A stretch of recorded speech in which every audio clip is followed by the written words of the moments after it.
Hello, I'm Juliane. And I'm Llywelyn, and we're here to talk about performing arts in the Society for Creative Anachronism.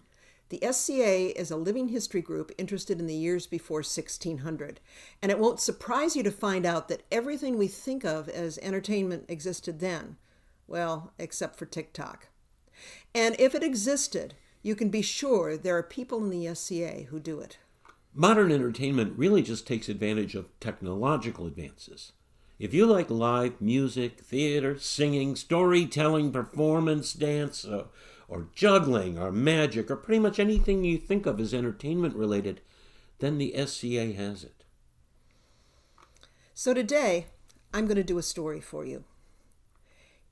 In period, as we say, in the Middle Ages, storytellers could be anyone, could be members of the family, could be professionals that traveled from manor to manor or house to house or just fire to fire.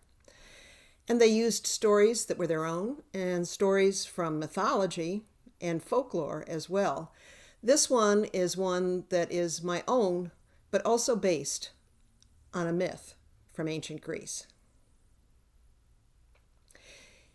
In the country called Phrygia, outside of a town called Tyana, two young people fell in love.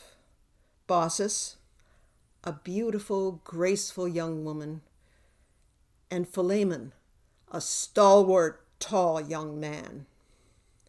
These two wed and built a simple hut outside of Tyana and made a very simple living where they made enough for each other, and that was all they cared about. At night, after supper around the fire, they would hold hands and say, "We have enough. We have each other." And so the years went by, and the town below became rich and arrogant. And they still had their simple living on the hill. And after their simple supper would say to each other, "We have enough. We have each other."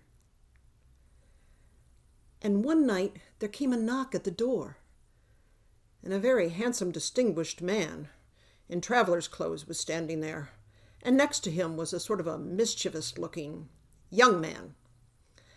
And the two of them said, "We want to beg lodging. No one in the town of Tyana, no matter how rich the house, would give us so much as a barn. So we wish to stay with you if you would have us." And Baucis and Philemon said, of course, come in, share our simple supper." And about halfway through this supper, Baucis noticed that the wine jug never went empty. And so she pulled Baucis into the kitchen and she said, "Baucis, Philemon, I think they're gods. Look at the wine jug."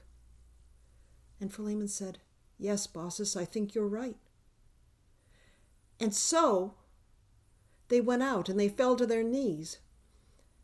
And the tall, distinguished man revealed himself as Zeus, the master of all the gods, and the young man as Hermes, the messenger. And the two of them said, "We wish you to flee this house this night, for we are so angry with Tyana that we are going to destroy it in flames." And so Baucis and Philemon ran up the hill and watched the city below burn. But when they came back to their hut, in its place they saw a beautiful temple. And Zeus and Hermes said, "This is your reward." They said, "May we serve here for the rest of our days?" And they said, "Of course." And then Philemon said, "And one more thing, may we die on the same day?"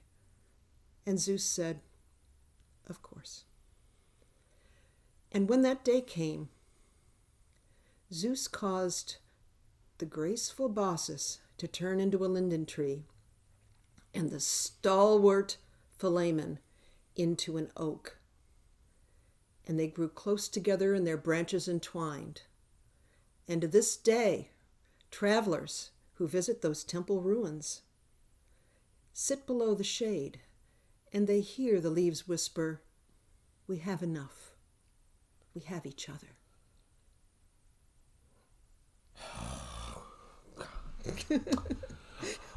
Well, the piece Julian just did would be called a period piece. The content and storytelling style might just well have taken place in the year 1000 as today. But it's also possible to do material which seems at first to be out of place or time, but in fact is entirely in the spirit of the Middle Ages.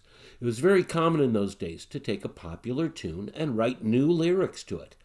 It was so common that it even had a name, contrefait. But in the SCA, we usually call it folk songs. It turns out Weird Al has nothing on us. Well, this one was inspired by 3 different things I saw in 3 consecutive galleries in the Cleveland Museum of Art.